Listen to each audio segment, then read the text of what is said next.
Okay, welcome to, finally I found some time to do the review of the Spyderco Triangle Sharpmaker, made in the USA. So it comes in this kind of box with the different sharpening tools inside. Okay, what it includes this instruction book and a DVD, which is this one. I didn't use it yet. Then you have brass safety rods, which are these metal ones. You have 2 fine and 2 medium grit high aluminum ceramic sharpening stones, and you can buy additional ones to make it even finer than that, but it works pretty well already without this. So let me put this inside, and this one came with some DVD for cold steel high performance knives. I didn't even take a look at this, so let's put this on the side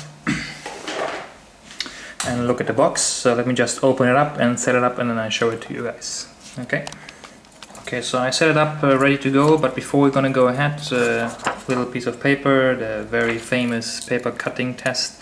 And this is my oldest knife in my collection. It's a Victorinox camping. You can't even see it anymore properly. Here now you can see it a bit.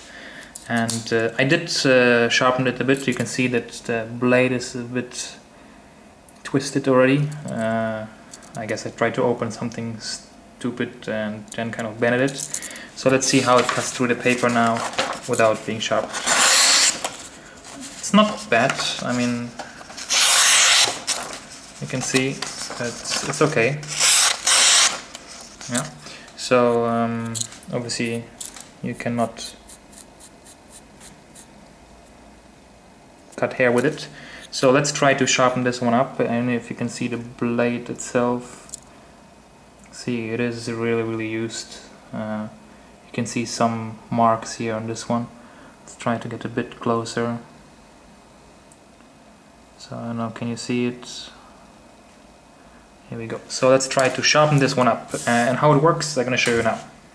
So here we go. So you have this base on the bottom, which you can see here, and you have these 2 different stones. This is the medium one, and this is the fine one. You can buy another one which is even finer than this. I mean, take a look at it. I mean, just try to zoom in. So you see it was already a bit used, and this one is very fine. I mean, you can't even feel that there's anything on it, any grit. This one as well, you can feel it's a bit rougher. So let me show you if you can see this one.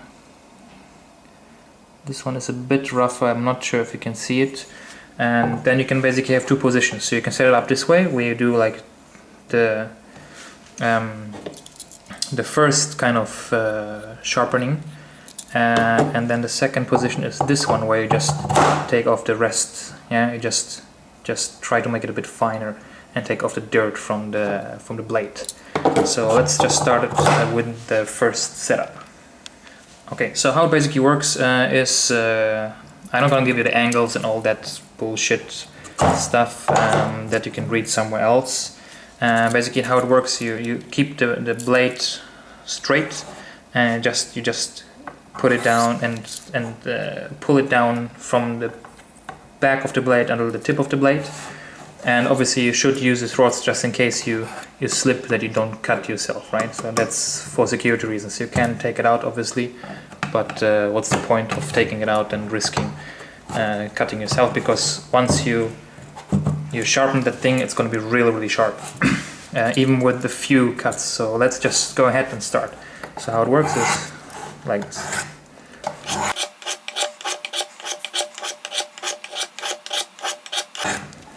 Okay, so let me just turn it around and make now the tip.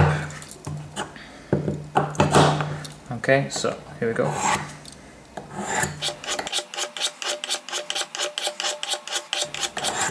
Okay, so let's just cut through the paper and see if it made any difference already. Here we go, same paper. It feels a bit sharper already, so let's see. I don't know, can you see a difference? Sorry, the paper is already a bit... yeah, already a little bit. So let's change to the white grit and make it a bit finer. Okay, so we changed to the finer ones, and let's go ahead and just continue and doing the same procedure what we did already with the brown ones, with the white ones. just a few strokes. You don't need to do it very long, or I don't know for how many times, maybe like 10 times each side, that would be sufficient. And try to do it as smooth as possible in one kind of stroke. Okay, so let's move it on that. See, and it goes quite quickly. You see, it's not very difficult to change it, you know. Okay, so last touch. And would recommend that you have some kind of cloth just to take off whatever is left on the knife from sharpening it. Obviously I don't have that, I didn't prepare, so sorry for that. Okay, that's pretty much it. Yeah, it feels sharper, I don't know. You can hear it or not. Okay, and let's try it again. Is there a difference or not? I think there is, right? I think you can see and hear difference.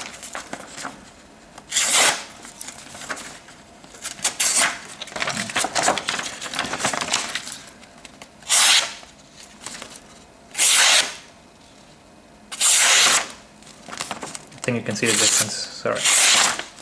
Yeah, I see it, you can hear the difference. So it goes pretty quickly. I mean, this knife was not that numb anymore, so it's just being old and used, but I had sharpened it quite some time ago, and let's see if you can see the blade now. Focus.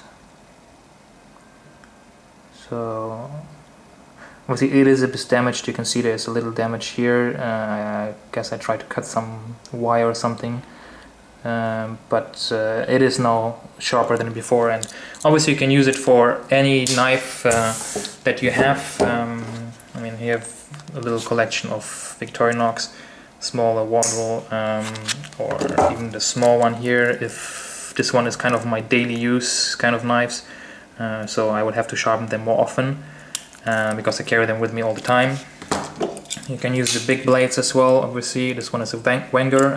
You can check it out on my other videos. The only thing you cannot do is perforated blades like this one, because that that needs some different kind of sharpening technique, and you might be maybe able to do it with the Spyderco Sharpmaker, but I didn't try it because I don't use this blade a lot, but I know it's very difficult to sharpen perforated blades like this one. So other than that, all normal blades you can sharpen with the Spyderco Sharpmaker. I sharpen my kitchen knives with it, and all my knives and everything that I basically all the blades that I have. And once you don't use it anymore, you just take it off inside. Sorry. You put this inside, clip it in, put it on top, and then you have the cover, and you're good to go. Yeah, you have even possibility to put the stone inside here, hold it like this, and sharpen it in some kind of other way. Let me just try it out. Actually, I just saw it myself for the first time, so it looks like you can just put it in, yeah, this way, so you can sharpen it in a different technique. I guess going out, I didn't try it yet, but it seems to be working. And yeah, that's pretty much it. So a little review of the Spyderco triangle Sharpmaker. I can recommend it. I think it's like 75 euro or 70 euro, something like that. Obviously if you buy it in the US it's cheaper, but we are getting ripped off in Europe. Thank you very much. But yeah, I think it's a really good tool, and that thing will last forever. I have not seen anyone telling that it didn't last long or something like this. And as I said, you can buy one more finer grit, which is white as well color, to make it even finer, sharper, and to make the blade even finer. But for my use, that lasts, that's enough. So thank you very much. If you like it, thumbs up, and subscribe. I'm gonna get some more knife reviews up at one point. So thank you very much, and leave your comments below. Cheers!